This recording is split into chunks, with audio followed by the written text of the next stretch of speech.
really just start, jog, and whatever. In terms of the software, the design software, you can use anything you want. Help too. A lot of our users use Fusion 60 or go and purchase this themselves. Mastercam, and we do have our own software that's currently in public beta.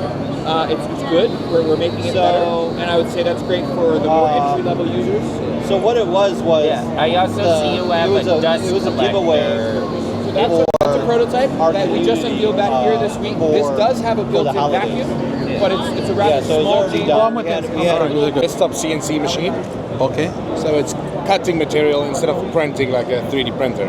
That's So nice. you put this block in there, and then you carve out of that block. You carve something like this. Oh, that's nice. Yeah. That's real nice. So you're not limited to materials like you are in 3D printing too. So you can actually use aluminums, coppers, brass, Look at this. wood, Wow. plastics, PCBs, like carbon fibers, foams. And it's pretty it's SK Carbine 1 right now as we speak. Yeah. Now I got a question. Is this out in the market now? Yeah, this is in the market, and more premium machine, which is that one, is also in the market. That one has like a tool change Where can I find this one? on our website.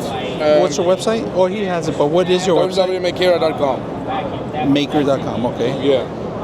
We have about just over 2,000 of those machines already out in the market. Yeah. And then we just finished, we're busy shipping our Kickstarter units for this machine.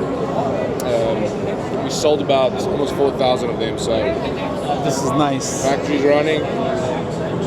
I like it. This monstrosity here, this is the larger one. If you guys see it printing, it's showing the actual bottom plate. Cycles the whole thing. It has an air hose sucking all the extra piece of metal that it can. It collects in the corner.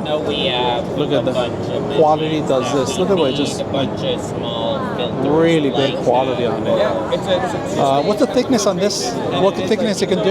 You can go up to 50. 50. That's wow. 50 millimeters. Millimeters on it. Thanks, man.